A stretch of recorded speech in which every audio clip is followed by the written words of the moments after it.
Bonjour tout le monde et bienvenue à une toute nouvelle émission de Whisky et compagnie. Pour la dégustation d'aujourd'hui, nous avons le Deanston 12 ans.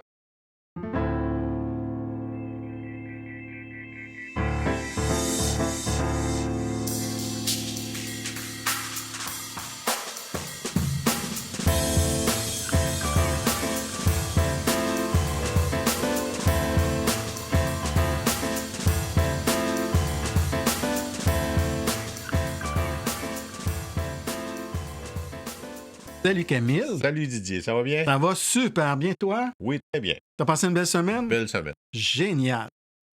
Comme c'est maintenant notre habitude, nous allons prendre les prochaines minutes pour vous présenter un peu plus en détail le whisky d'aujourd'hui, le Deanston 12 ans. La distillerie Deanston, située au cœur de l'Écosse dans les Highlands, allie tradition et innovation. Fondée en 1965 sur le site d'une ancienne filature de coton datant de 1785, Deanston a connu une histoire mouvementée avant de s'imposer comme l'un des producteurs de single malt les plus respectés du pays. Après une fermeture en 1982 due à la récession, la distillerie a été rachetée et rouverte en 1990 par Burn Stewart Distillers. Ce producteur de whisky écossais possède les distilleries Deanston dans le Perthshire, Bunnahabhain sur l'île d'Islay et Tobermory sur l'île de Mull. En 2013, la distillerie devient une filiale du groupe sud-africain Distell, maintenant propriété du groupe brassicole néerlandais Heineken International. Cette multinationale a investi massivement dans la modernisation des installations, tout en préservant les méthodes traditionnelles qui font la renommée de Deanston. Cette fusion entre héritage et progrès a permis à la distillerie de se démarquer sur un marché du whisky de plus en plus compétitif.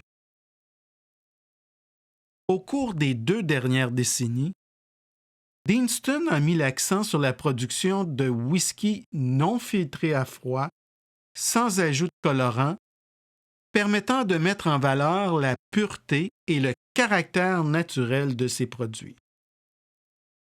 Cette philosophie axée sur la transparence et la qualité a largement contribué à son succès récent.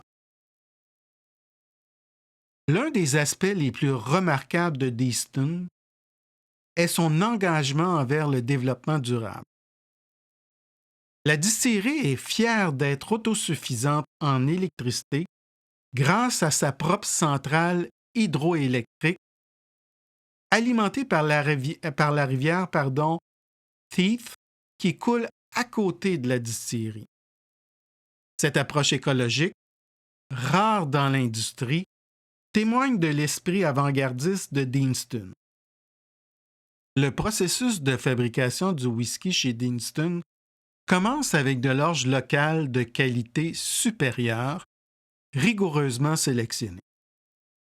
Cette orge est maltée, broyée, puis mélangée à de l'eau pure provenant des montagnes environnantes.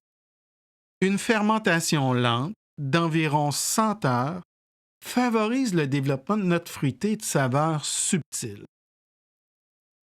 Au nombre de 4, les alambics ont une taille tout à fait respectable de 20 000 litres pour les 2 alambics de première distillation, les Wash Stills, et de 17 000 litres pour les 2 alambics de seconde distillation, les Spirit Stills. La configuration et la forme des alambics jouent un rôle important dans la définition du distillat de Deanston. Le chapiteau des alambics possède à leur base un bol d'ébullition très étroit. De plus, le col de cygne se termine par un bras de ligne légèrement ascendant. Ces éléments contribuent à une forte quantité de reflux dans les alambics. Deanston se distingue aussi par un procédé de distillation lent. Tous ces éléments mis ensemble favorisent un contact prolongé des vapeurs avec le cuivre, résultant en un distillat particulièrement pur, doux et léger. Le vieillissement des whiskies Deanston s'effectue principalement dans des fûts de bourbon américains, bien que la distillerie expérimente également avec d'autres types de fûts pour créer des expressions uniques. Les chais de maturation, situés dans l'ancien bâtiment de filature, offrent des conditions idéales pour un vieillissement lent et équilibré. Au total, environ 24 000 fûts peuvent être stockés dans ces entrepôts. La capacité de production de la distillerie est de 3 millions de litres d'alcool pur par année. 75 % de sa production est réservée aux blends, liqueurs de whisky et crème de whisky produits par Burns Stewart Distillers.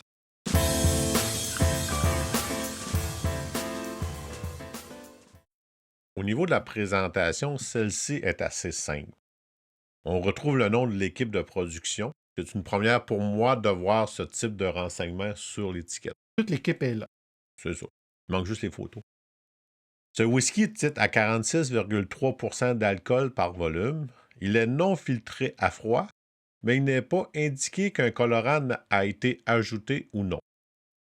Cependant, quelques recherches sur la toile nous indiquent qu'aucun colorant n'a été ajouté à ce whisky. Bonne nouvelle, ça. La boîte qui accompagne cette bouteille nous indique beaucoup d'informations sur ce whisky. Sa couleur, ses arômes au nez, ses goûts au palais et sa finale. Il est aussi mentionné que ce whisky est fabriqué avec des ingrédients de base comme de l'eau, de l'orge maltée et de la levure. C'est plutôt standard quand même. C'est quand même une recette assez simple. Ouais, en tout cas, c'est la recette du whisky classique. Le vieillissement est fait exclusivement en ex-fût de Bourbon de premier remplissage. Le prix à la Société des alcools du Québec est de 98,25 $, qui est assez raisonnable comme prix et comme pour cette bouteille-là, c'est un bon prix. Écoute, on va prendre une légère pause et débuter la dégustation avec vous. Alors, on se revoit à l'instant même.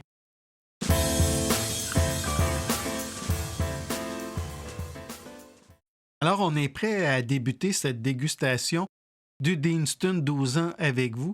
Je t'avoue, Camille, j'ai bien hâte qu'on prenne nos verres parce que ça fait un petit bout de temps que j'ai pas goûté au Deanston 12 ans. Et depuis tantôt, je le trouve très invitant. Les parfums qui se dégagent là, du verre me donnent le goût qu'on le prenne rapidement puis qu'on débute cette dégustation. Ben, allons-y, mon homme. Alors, allons-y par une analyse visuelle au départ. Ben, la couleur va tirer sur un beau jaune doré clair. Oui, presque cuivré.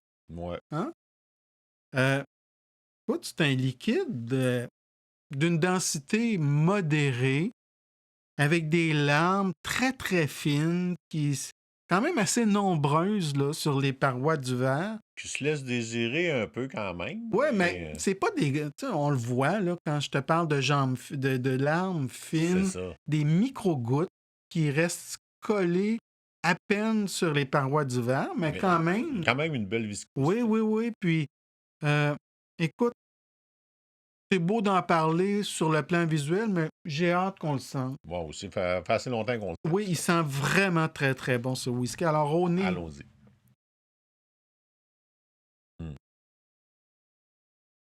Dans un premier temps, moi, je te dirais que je sens beaucoup, c'est des arômes de céréales là, sucrées. C'est vrai. Qui va nous faire un peu penser à beaucoup que la distillerie va mettre l'orge maltée à l'avant-plan.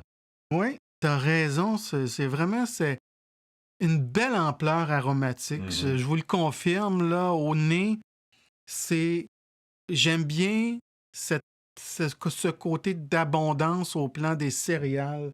T'as raison, puis cet élément un peu sucré que t'as nommé, là. Ça fait, c'est comme une grande douceur aromatique Oui, oui, oui, oui. qui va nous faire penser beaucoup à la compote de pommes là, fraîchement cuite, là, quand tu rentres dans la maison, ça sent ça, mais sans le côté cannelle, Oui, là. sans l'épice, hein, C'est vraiment ça. avec le fruit à l'avant-scène, Une là. belle grosse pomme sucrée, là. D'ailleurs, moi, je trouve ce qui me frappe beaucoup, puis ce qui me frappait avant de prendre nos vents, c'est ces arômes fruités qui sont vraiment denses, là, Mhm. au niveau du Deanston 12 ans. Avec, je dirais, des parfums frais d'agrumes. Je pense, Mhm. toi, tu parles de pommes, moi, je vais être plus dans des agrumes. Mais ça emmène une certaine fraîcheur. L'orange peut-être. Ouais. L'orange peut-être. Il va emmener une certaine fraîcheur. Oui, ouais, définitivement. Mais avec le petit côté sucré, je vais retrouver le caramel mou aussi, là, qui est présent, là. Oui, un peu typique de ce qu'on perçoit pour des whiskies Hmm. qui ont vieilli en fût de Bourbon. Ouais. Puis, tu sais, dans la même veine, ben, qui dit caramel mou, caramel salé, je te dirais, j'irais dans des notes de miel ou des traces de vanille, Ouais. un peu aussi, là. Qui sont là, mais qui sont comme une plus-value au plan aromatique. Elles sont pas dominantes. Ces parfums de miel et de vanille, c'est pas quelque chose qui n'ont pas des parfums avec une grande ampleur, mais viennent ajouter au plaisir de C'est l'expérience. plus l'orge maltais qui est en avant-plan, puis que tu as tous Et les l'effet, arômes oui, sucrés et oui, oui, d'agrumes là, qui viennent supporter un peu tout ça. oui, qui accompagnent le tout. Ouais. Puis, Ça te fait un beau bol de céréales. oui, puis je te dirais tout ça, derrière tout ça, je vais sentir des notes de chêne. Mhm. Tu sais, ton bol de céréales, là, ben, c'est un bol en bois dans lequel le lait trempe. Vraiment, là, un petit soupçon de chêne, d'éléments boisés au nez. Ben, vu que c'est des fûts d'ex-bourbon de premier Puis, remplissage, là, écoute, en bouche, ouais, j'ai hâte, là. aussi. On y va. Santé, mon Santé. cher ami.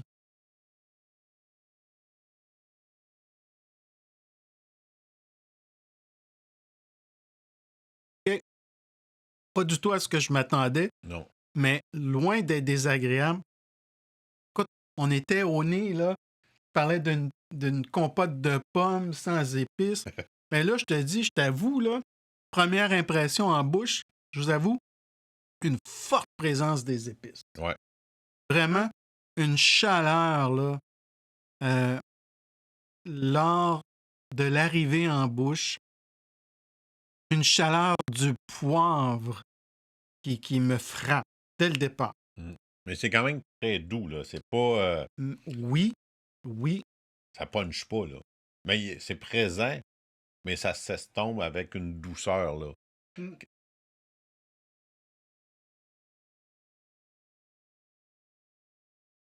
Tu vois, au nez, je parlais d'orange plus tôt, mais là, je retrouve la pomme que tu mentionnais, Mhm. qui est comme présente, mais qui est un peu en arrière-plan par rapport aux épices, à mon avis, là. C'est tout le caractère fruité qu'on décrit depuis le début de la dégustation. Je le trouve un peu comme dominé ou dominé, le mot peut-être un peu fort, là, mais qui est comme en arrière-plan Mhm. ou joue un rôle plutôt secondaire par rapport aux Il épices arrive en en bouche. deuxième place, là. Oui, oui, Mais ça reste quand même le goût de céréales est encore présent. Mais comme tu dis, l'épice va prendre l'avantage, puis après ça, le côté céréalier, fruité, va venir tu sais, en deuxième, troisième place, là. oui, oui, oui, oui, oui. Mm. Puis cet élément doux, quand on arrive, quand on parvient à aller au-delà de cette chaleur des épices, du poivre en particulier, moi, je perçois une présence quand même discrète d'éléments plus doux, là, comme le miel ou les fruits qu'on percevait au nez. Ouais. Je trouve que avec à la deuxième gorgée, le fruit reprend une place reprend la place qui lui convient, là, auquel on s'attendait plutôt. Là. Ben, l'épice s'estompe tranquillement, mais le côté fruité va rester après ça en bouche. C'est ça, là, un peu, le Dinston, c'est, oui, le côté sucré au nez. En bouche, le côté épicé va venir prendre la place, mais il va s'estomper pour laisser, après ça, la place au sucré. Tu sais, j'espère que c'est. Tu sais, pour moi, c'est comme si aux 2 tiers épicé, au tiers fruité. C'est c'est un peu, moi, la sensation que j'ai en bouche, cette impression de fruit est là, mais comme joue un rôle secondaire. Par contre, là, ce que je note après une troisième gorgée, peut-être une quatrième, j'ai arrêté de compter, c'est une délicate astringence là, Mhm. en fin de parcours, qui est accompagnée de notes boisées. Je reviens avec mon bois que je percevais au nez. Là. En bouche, il est présent. Cette astringence, elle est douce, elle n'est pas Mhm. agressante. Puis l'image que j'aime bien utiliser, c'est celle de quand on garde un bâton de popsicle en bouche longtemps après avoir fini là, notre popsicle, ce bois en Mhm. bouche qui est un peu astringent, mais qui est agréable, qui fait que on garde le bâton longtemps en bouche, qu'on le mâchouille, On extrait le maximum on du sucre. extrait le maximum. Puis, mais c'est pas déplaisant, Non, c'est ce ça. bois. Ça ajoute une dimension euh, supplémentaire au Dinston 12 ans. Là. Mhm.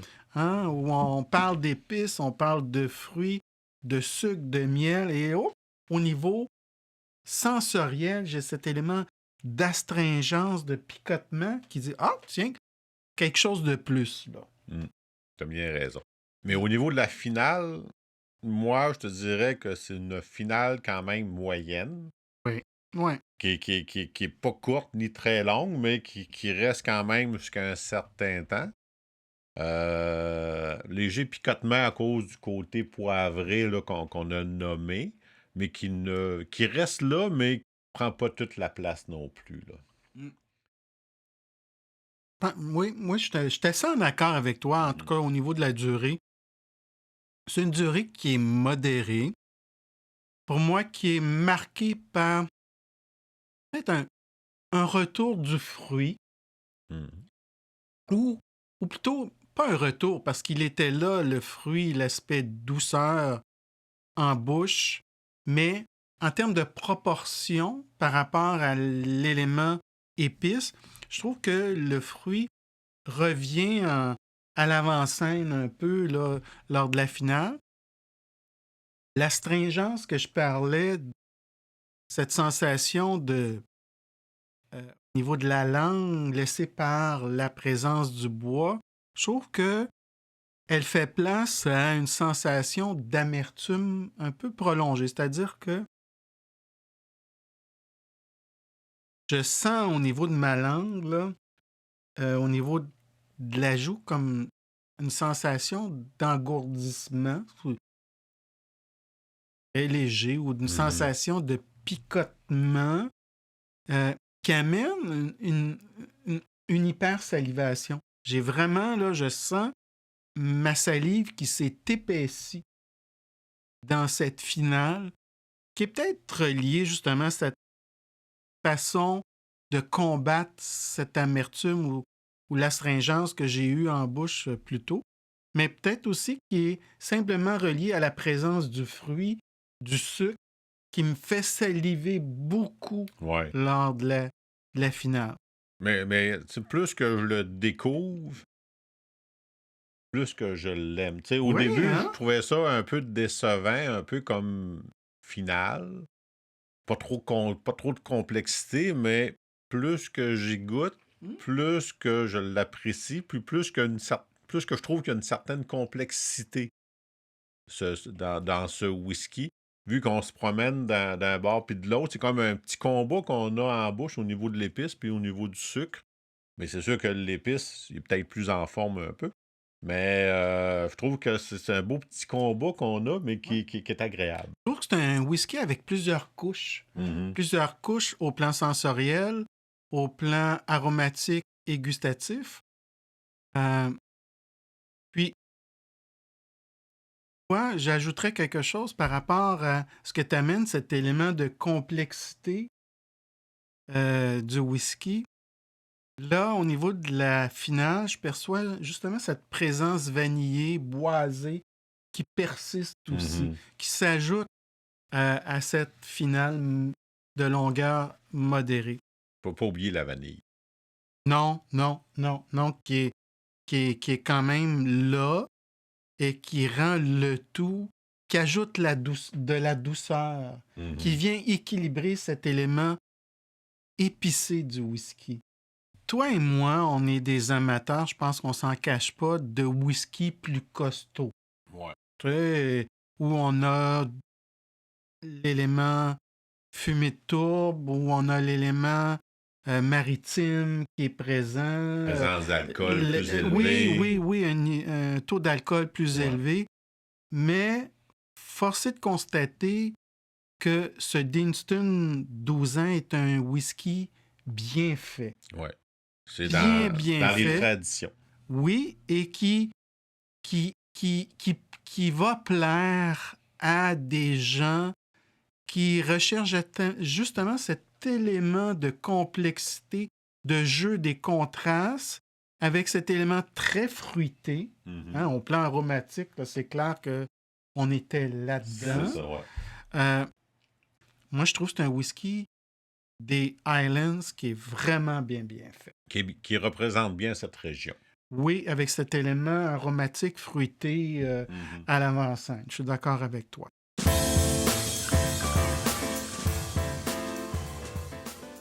Alors, si je te demandais de donner une note, puis de donner ton impression générale sur ce que tu aimes, ce que tu aimes peut-être moins là, de ce whisky. Ben, c'est un whisky à découvrir parce que, comme je te disais au début, peut-être que je le trouvais un peu décevant. Mm-hmm. Mais plus que j'apprends à le connaître, à y goûter et à le sentir, plus que je le découvre et plus que je l'apprécie. Mm-hmm. Et pour un peu tout le côté traditionnel, puis ben, pour un peu le, comme je dis souvent, pour l'ensemble de l'œuvre, ouais.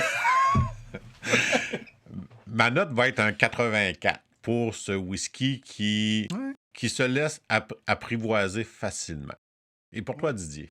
Écoute, moi aussi, je suis content. Je vous disais que c'était avec une certaine hâte que j'avais le goût de redécouvrir ce Deanston 12 ans et je ne suis pas déçu. Mm.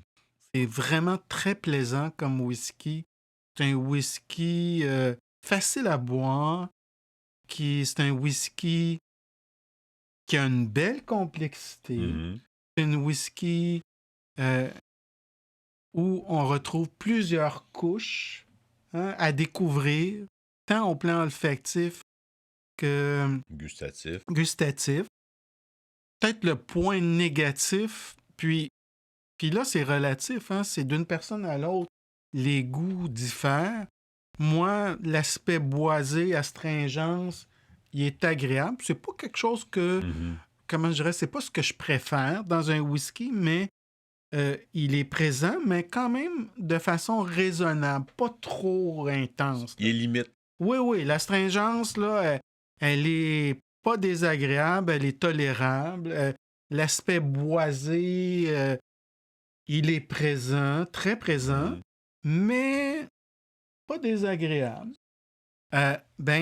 Fait que finalement, j'aime ce Deanston 12 ans et que je vais donner une note de 83 pour être congruent avec les autres évaluations que j'ai faites dans le passé. Bon, c'est une bonne note, là. Oui. C'est un whisky vraiment... je vais y retourner dans un avenir rapproché, je t'avoue.